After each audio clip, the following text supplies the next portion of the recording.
எல்லாருக்கும் வணக்கம். இன்றைக்கி காலையில் என்ன பிரேக்ஃபாஸ்ட்டு லஞ்சுன்னு பார்க்கலாம் வாங்க. பிரேக்ஃபாஸ்ட் வந்து ஓட்ஸு தோசை செஞ்சேன். லஞ்ச் வந்து சாதம், வேர்க்கடலையும் உருளைக்கிழங்கும் போட்டு ஒரு குருமா மாதிரி செஞ்சுட்டு இந்த வீல் சிப்ஸ் வந்து ஃப்ரை பண்ணி கொடுத்துட்டேன். ஏன்னா அவ்வளோ காலையில் அதுதான் வந்து முடிஞ்சது. ஓட்ஸை முதல்ல நான் ஊற வச்சிட்டேன். அது வந்து ஒரு 10 நிமிஷம் ஊறினா போதும், ஏன்னா சீக்கிரம்தான் ஊறிடும். ஓட்ஸை ஊற வச்சுட்டு நான் வேர்க்கடலை நைட்டே ஊற வச்சேன். ஏன்னா இப்போவும் காலையில் கூட அப்படியே கழுவி கூட வேக வைக்கலாம் வேர்க்கடலையை. என்ன கொஞ்சம் நிறைய விசில் விட வேண்டி இருக்கும். இப்போ ஒரு 3-4 விசில் விடுறத ஒரு 5-6 விசில் விடுறதா இருக்கும். அதனால் நைட்டே வந்து நான் ஊற வச்சிட்டேன்.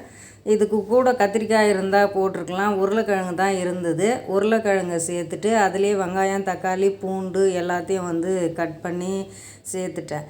தனித்தனியாக வந்து வதக்கி அதெல்லாம் போட்டு ரொம்ப டைம் ஆகும். அதனால் எல்லாத்தையும் கட் பண்ணி அதிலேயே சேர்த்துட்டு மஞ்சத்தூள், உப்பு, மிளகாய்த்தூள் சேர்த்து ஒரு 4 விசில் விட்டேன். நல்லா வந்து வெந்துடுச்சு. நல்லா வெந்தால் தான் இந்த குழம்பு வந்து கிரேவி மாரி ஆகும். ஆனால் அதில் தேங்காவும் நான் அரைச்சி ஊற்றிருக்கேன். அது இடையில சாதமும் அரிசியை கழுவி அப்படியே தான் வைக்கிறது. ஏன்னா ஊற வைக்கலாம் டைம் கிடையாது. சாதமும் வெடிச்சிட்டு இந்த குழம்பு தாளிப்பும் போட்டுட்டேன். அது இல்லாமல் இந்த ஓட்ஸுக்கு வந்து வெங்காயம், பச்சை மிளகா, ஒரே ஒரு பச்சை மிளகா தான் சேர்த்தேன். இது இஞ்சி, கறிவேப்பிலை, கொத்தமல்லியெல்லாம் இல்லை. அதனால் கொத்தமல்லி இருந்து போட்டிருந்தால் இன்னும் நல்லா இருந்திருக்கும். எது இருக்குதோ அதை வச்சு டக்குன்னு சமைக்கணும். இது இல்லையே அது இல்லையேன்னு யோசனை பண்ணுற வேலைக்கு காலையில் 1 ஹவர் ஓடி போயிடும். அதனால் இருக்கிறத வச்சு என்ன பண்ண முடியுமோ அதை வந்து நான் பண்ணிட்டேன். இப்போ இந்த வெங்காயம், தக்காளி ஓட்ஸில் அப்படியே கூட சேர்க்கலாம். அது கொஞ்சம் சாப்பிடும்போது ஊத்தாப்பத்துக்கு எப்படி இருக்கும் அந்த மாதிரி தான் இருக்கும். ஒன்றும் பிரச்சனை இல்லை. இருந்தாலும் லைட்டாக வதக்கி சேர்த்தோம்னா இன்னும் கொஞ்சம் டேஸ்ட்டு நல்லா கூடுதலாக இருக்கும். ஒரு சிலருக்கு வந்து ஓட்ஸு தோசை பிடிக்காது, வழவழன்னு இருக்கும் அப்படின்னு. ஆனால் ஓட்ஸு தோசை வந்து சூடாக சாப்பிட்டா அது கொஞ்சம் இதுவாக தான் இருக்கும். நல்லா வேக வைக்கணும். ஸ்லோவாக வச்சு நல்லா 2 பக்கம் திருப்பி நல்லா வேக வச்சு கொஞ்சம் ஆற வச்சு சாப்பிட்ணும். சூடாக சாப்பிடும்போது அது வேகாத மாதிரி கொஞ்சம் இதுவாக தெரியும். ஆற வச்சு சாப்பிடும்போது அது உண்மையாகவே ஒரு நல்ல டேஸ்ட்டை கொடுக்கும். ஒரு சில பொருள்லாம் சூடாக சாப்பிட்டா தான் டேஸ்ட்டாக இருக்குன்னு சொல்லுவாங்க.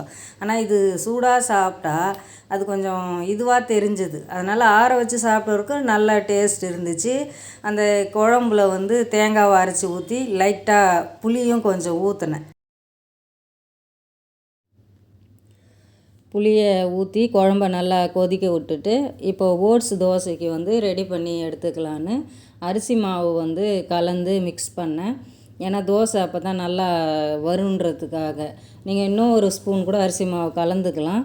அந்த வதக்கின வெங்காயத்தை சேர்த்து நல்லா கலந்து நல்லா மிக்ஸ் பண்ணிவிட்டு நம்ம தோசை பதத்துக்கு வந்து எடுத்துக்கலாம். ஏன்னா ஓட்ஸ் நல்லா கொஞ்சம் தண்ணி தாராளமாக ஊற்றி அரைச்சிட்டேன். அதனால் கொஞ்சம் தண்ணி ஆயிடுச்சுன்றதுனால அரிசி மாவை கலந்தேன். இப்போது இது குழம்புக்கு வந்து அந்த கடாயிலேயே எண்ணெய், கடுகு, ஜீரகம், கறிவேப்பிலெலாம் போட்டு தாளித்து குழம்ப வந்து ரெடி பண்ணி எடுத்துட்டேன். இப்போ மிஞ்சி இருக்கிற வேலை தோசை செய்யணும்.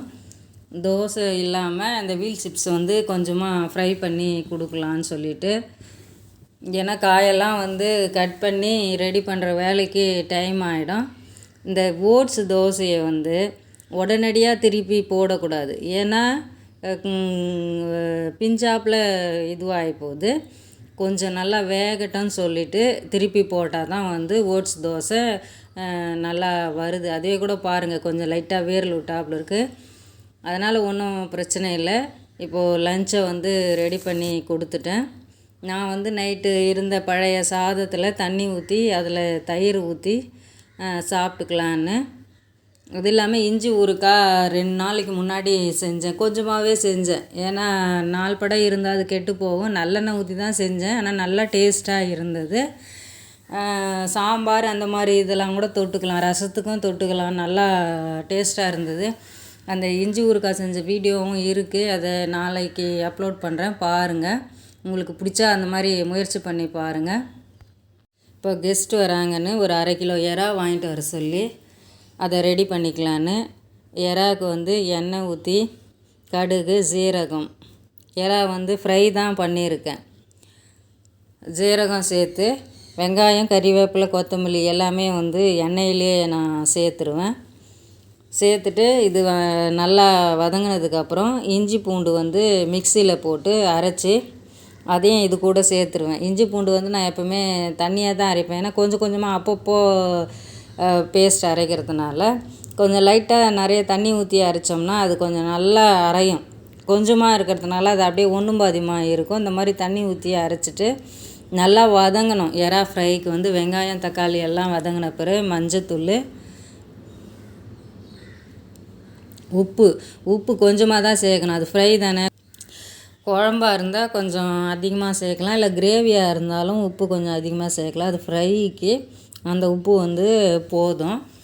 மிளகாய்த்தூள் போட்டு அதுக்கப்புறம் வந்து தக்காளி, நாங்கள் எங்கள் மிளகாய்த்தூளில் தனியா, மிளகு, சீரகம் இதெல்லாம் சுக்கு இதெல்லாம் போட்டு தான் வந்து ஒன்றா அரைப்போம். அதனால் ஒரே மிளகாய் பவுட்ரு தான் வந்து யூஸ் பண்ணுவோம். தக்காளி வந்து 2, வெங்காயம் 1 தான் மீடியம் சைஸில் எடுத்தேன்.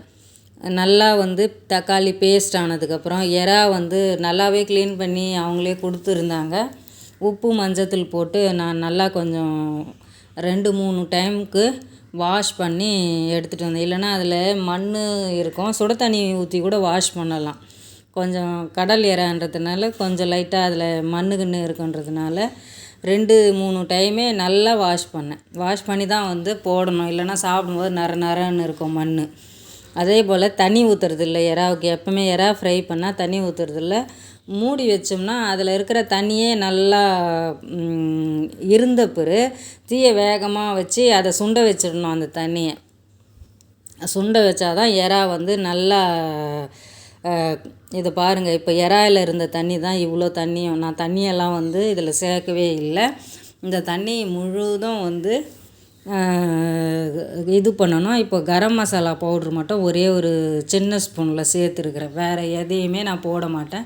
ஊற்றலாம், தேங்காய் அரைச்சி ஊற்றலாம், இல்லை இன்னும் வேறு ஏதாவது இந்த பட்டை லவங்கம் இதெல்லாம் கூட சேர்த்து அரைச்சி ஊற்றலாம். நான் அதெல்லாம் எதுவும் அரைச்சி ஊற்றலை, கரம் மசாலா பவுட்ரு மட்டும்தான் சேர்த்தேன். பாருங்கள், அந்த தண்ணி லிக்விடெல்லாம் வந்து நல்லா கொதித்து கிரேவி ஆகிடுச்சு. பாருங்கள் எப்படி இருக்குன்னு ஒரு பீஸ் எடுத்து சாப்பிட்டு பார்த்தேன். உண்மையாகவே நல்லா இருந்துச்சு. சாம்பார், ரசம் இதுக்கெல்லாம் வந்து தொட்டுக்கிறதுக்கு நல்ல ஒரு சூப்பரான சைட் டிஷ். ஓகே, பாய். அடுத்த வீடியோவில் சந்திப்போம்.